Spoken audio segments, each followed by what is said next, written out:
we are now a better country, as well as an incredibly more wealthy country than we were in 1789. We're far, far, far from what we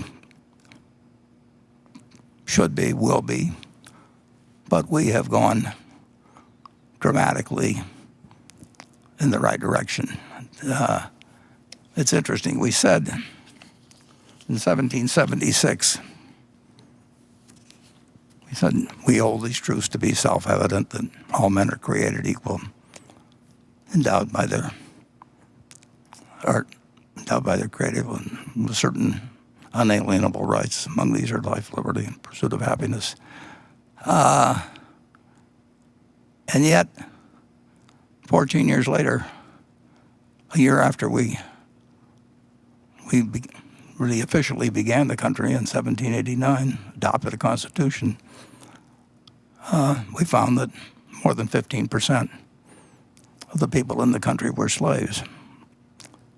And we wrestled with that. But when you say the word self-evident, that sort of sounds like you're saying any damn fool can recognize that. And you certainly say,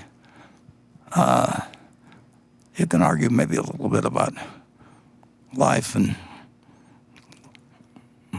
the pursuit of happiness, but I don't see how in the world anybody can reconcile liberty with the idea that 15% of the population was enslaved. And it took us a long time to at least partially correct that dichotomy. It took a civil war. It took losing 6% of those people, that males that were between 18 and 60 years of age. But we've moved in the right direction. We've got a long ways to go, but we've moved in the right direction now. In addition, going back again to that 1776 statement that all men are created equal and endowed by their creator, etc. I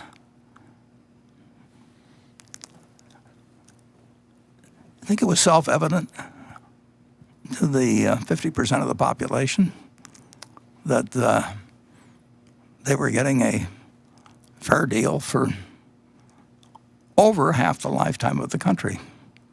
It took 131 years of our country's 231 years. It took 131 years until women were guaranteed the right to vote for our country's leaders.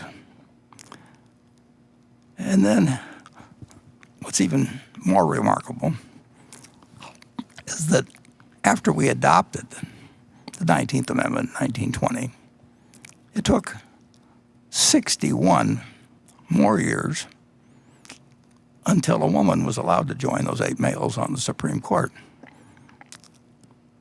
I grew up thinking that the Supreme Court, must have been said it had to be 9 men, but it 61 years, so it took 192 years before Sandra Day O'Connor was appointed to the court. And now you can say that there was a pipeline problem. Half the population may have been women in 1920, but they weren't half the lawyers, or they weren't 10% of the lawyers probably. So you can understand some delay, but 61 years is a long time to go and to pick 33 males in between. If that was entirely by chance, then the odds against that, if you were flipping coins, is about 8 billion to 1. Now, like I said, there was a pipeline problem. But it took us a long, long time. And it's not done yet. But I think it does give meaning to the fact that we are a better society with a lot of room to go. But we are a better society than existed in 1789. When you go to Colonial Williamsburg, you have that. I've been there a couple of times. As a matter of fact, I watched the the debate between Jimmy Carter and Gerald Ford there in 1976. And it was not a great time to be black. It was not a great time to be a woman. And both of those categories still have certainly got potential for significant improvement in terms of fulfilling that pledge made in 1776 about how we believe that it's self-evident that all men are created equal. But we have made progress. We are a better society, and we will, as the years go by. If you'll move to the next slide. And I believe that.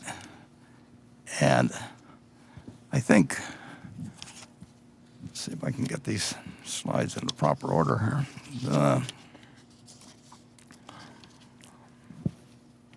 I believe that when you get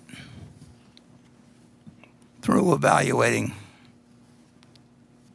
all of the qualitative facts, what we have done toward meeting the aspirations of what we wrote in 1776. What we wrote in 1776 wasn't a fact, but it was an aspirational document, and we have worked toward those aspirations, and we have a long way to go.